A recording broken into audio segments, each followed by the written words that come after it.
Today's headlines aren't just news, they're warnings. From New York to LA, front pages are sounding the alarm on a trade war that's escalating by the hour. Tariffs, retaliation, economic shockwaves. In this video, we're breaking down every major article from the nation's top newspapers to reveal the full picture of what's unfolding between the US and China. This isn't just politics. This is global power, economic warfare, and the future of international trade, all playing out in real time. Let's go. The Wall Street Journal on the front page explains the current tariff situation. Global markets plunged as the US-China trade war escalated, with Hong Kong suffering its worst drop since 1997. Trump threatened an additional 50% tariff on Chinese goods unless Beijing pulls back its 34% retaliatory tariff. China warned of more countermeasures, deepening investor fears and triggering sharp sell-offs worldwide. Stock indexes from Tokyo to London fell sharply, with Japan's Nikkei and Hong Kong's Hang Seng leading the losses. The Wall Street Journal further continues on a later page. Elon Musk criticized Trump's trade policy, taking indirect shots at top advisor Peter Navarro's approach to tariffs. Musk promoted free trade ideas and mocked Navarro's experience, highlighting tensions within Trump's administration. The White House gave mixed messages about the purpose of tariffs, causing market confusion and global concern. Meanwhile, world leaders, including the EU, expressed willingness to negotiate fairer trade terms to ease tensions. Top executives and Wall Street leaders criticized Trump's tariff plan, warning it threatens U.S. economic confidence and global trade ties. Bill Ackman and other investors expressed concern over market instability and a lack of clear direction from the administration. Business leaders pushed for free trade and stronger alliances, fearing long-term damage to America's investment climate. Despite mixed White House messaging, financial figures urged caution, with some Republicans privately expressing skepticism. Wall Street Journal further reports on the trade war. Commerce Secretary Howard Lutnick has sparked frustration within the White House due to his brash communication style and controversial economic proposals. Critics, including Wall Street figures and Trump allies, accuse him of causing confusion with sudden policy shifts and promoting unvetted ideas. His approach to tariffs and trade policies has drawn backlash from both business leaders and government officials. Despite this, Lutnick remains influential, often speaking directly to President Trump and pushing aggressive economic strategies. Wall Street Journal further explains the impact of trade war on Canada. Canada's economy is nearing recession due to US tariffs imposed by President Trump, with job losses and weakened business confidence. Over 33,000 jobs were lost in March, and investment sentiment among executives has deteriorated. The Canadian government is offering financial support and exploring tariff relief strategies. Meanwhile, Canada has retaliated with tariffs on US goods, raising concerns about prolonged economic strain. Under the opinion section of today's newspaper, Walter Russell Mead explains his views on why does Trump wants tariff. He says, in a storm of tariffs and tension, President Trump has launched the first true crisis of his second term. His chaotic economic moves, derided by analysts, are rooted in a deeper mission: dominance through disruption. Trump wields tariffs not to boost trade, but to assert his power, domestic and global, in the face of resistance. At home, he aims to force businesses into political loyalty, abroad, to flex US might and control allies' fates. He sees trade as a weapon, not a negotiation tool, using unpredictability to keep both friends and foes in check. Economic pain becomes political gain as he gambles America's prosperity for his image of strength. His rejection of compromise and hunger for confrontation echo through trade wars and diplomatic rifts. Now, even China and Russia are reacting, while Europe braces for impact amid NATO uncertainty. With markets trembling and allies questioning US leadership, the world watches Trump's next move. Whatever path he takes, one thing is certain: the consequences, whether triumph or disaster, will be massive. The newspaper further explained the impact of tariff on US consumers. President Trump's escalating tariffs, especially targeting China and auto related goods, are shaking markets and spurring fears across the US economy. Despite auto imports being somewhat exempt, car makers are suffering from indirect impacts, with Stellantis, Tesla, GM, and Ford all seeing stock declines. The 25% steel and 10% aluminum tariffs, along with 25% duties on non-US vehicle parts, are raising manufacturing costs significantly. The Anderson Economic Group estimates tariffs will add $2,500 to $4,500 to small car prices and up to $12,000 for large CUVs like the Cadillac Escalade. Overall, Americans may pay an additional $30 billion for cars in the first year alone due to these tariffs. Manufacturers are likely to pass these costs on to consumers, contradicting claims that foreigners would bear the brunt. University of Kentucky research found that dealers raised invoice prices and lenders hiked interest rates in response to previous tariffs. Lower income consumers will be hit harder as they depend more on financing to afford vehicles. Dealers absorbed some costs, but couldn't shield buyers entirely, leading to broader price inflation across vehicle-related goods. The ripple effect of tariffs may stall consumer spending and hurt both producers and buyers as market uncertainty deepens. In an article, Trade is a two-way street, Samuel Gregg says.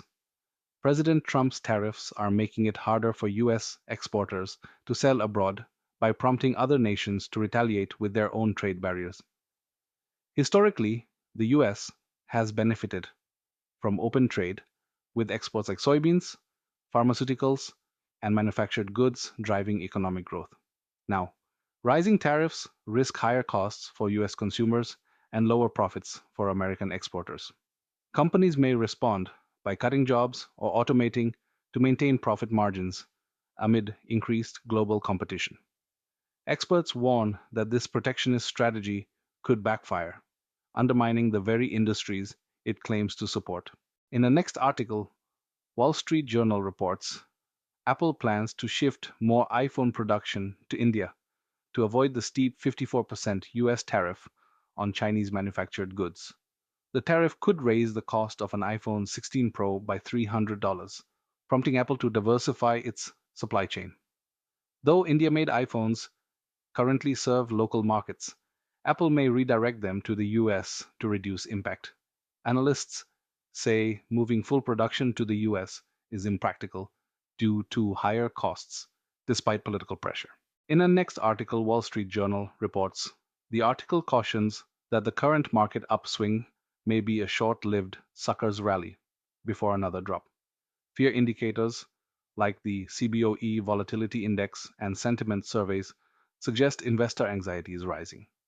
Historically, such conditions have preceded deeper market declines rather than recoveries. The COVID-19 bear market was unusually short, skewing investor expectations with massive government support. Many investors perform worse than they think, especially during volatile periods when panic drives poor decisions. If a severe downturn comes, true bottoming may only occur when optimism turns to widespread capitulation. In a further article, Wall Street Journal explains the impact on luxury brands. Luxury brands are facing a sales slump as the US-China trade war and economic downturn drive consumers toward conservative fashion choices. Brands like Prada and Louis Vuitton are targeting younger, trend-sensitive buyers with edgier, high-priced products. High-end labels such as Hermes are weathering the storm better due to loyal consumers and limited sensitivity to price hikes. Even innovative luxury lines are struggling, with middle-income shoppers pulling back due to inflation and tariff pressures. As investors seek safety, subdued yet iconic luxury brands are performing better than flashier rivals. In an article, New York Times reports President Trump warned of imposing tariffs as high as 104% on Chinese goods in response to China's planned retaliation and rising trade tensions. The new levies would affect a wide range of imports, including electronics and toys, potentially worsening the global trade war. Trump also threatened other U.S. trade partners with tariffs if they resist his administration's policies. While U.S. officials left room for negotiations, more than 50 countries have approached the U.S. for potential deals. Wall Street reacted negatively, with markets dipping amid fears of escalating trade conflict. Economists warned that higher tariffs could raise prices, hurt growth, and push the U.S. into recession. Business leaders criticized the move, calling it extreme and warning of serious cost impacts. On the topic of immigration, New York Times reports the White House is seeking a six-fold increase in spending on immigrant detention, requesting $4.5 billion for contracts to boost bed capacity and deportation resources. ICE already anticipates increased funding through a GOP budget plan and aims to expand daily detention capacity amid overcrowded facilities. The move has raised concerns about lowering detention standards, especially with the use of private contractors, who may not meet the same oversight and health standards as federal facilities. Private prison firms like CoreCivic and Geo Group are set to benefit significantly, having already secured lucrative government contracts. Critics warn the expansion could worsen detainee conditions and reflect a broader shift toward mass incarceration of immigrants. Next, New York Times posted an article on the rumor of a third term for Trump. The article discusses growing concerns about former President Donald Trump's repeated suggestions that he may seek a third presidential term, which directly challenges the U.S. Constitution and raises alarms about the health of American democracy. The 22nd Amendment clearly prohibits any president from serving more than two terms. However, Trump has repeatedly hinted, sometimes jokingly, sometimes not, that he might pursue another term, especially if he were to win re-election in 2024. Critics argue that such rhetoric normalizes authoritarian behavior, undermines democratic norms, and conditions Trump's base to accept potential violations of constitutional limits. Allies often dismiss his statements as mere provocations or jokes, but experts warn that even hypothetical talk of a third term is dangerous and could erode institutional trust. The article outlines how similar tactics, questioning electoral results, pushing legal boundaries, and consolidating power, have been seen in other authoritarian regimes. Legal scholars and political figures from both parties emphasize the importance of upholding constitutional boundaries to protect the republic. The concern is compounded by Trump's significant influence over the Republican base and his continued rejection of democratic norms, especially in light of the Capitol riot and his ongoing campaign rhetoric. In sum, Trump's flirtation with a third term is not only unconstitutional, but part of a broader pattern that tests democratic institutions and deepens partisan divides, raising serious questions about the resilience of U.S. democracy. Lastly, the article written by economist Brent Neiman criticizes the Trump administration for misrepresenting academic research to justify its steep reciprocal tariffs. Neiman, who served in the U.S. Treasury, explains that the Office of the U.S. Trade Representative wrongly applied a model to claim that reciprocal tariffs would eliminate trade deficits. He argues that trade imbalances stem from broader economic forces, not unfair trade practices. Neiman points out that the administration's methodology used flawed assumptions and misinterpreted academic work, including his own. For example, they assumed tariffs don't affect imports from other countries and misused data by inserting arbitrary pass-through rates. He believes that if correct values from his research had been applied, the resulting tariffs would have been much lower.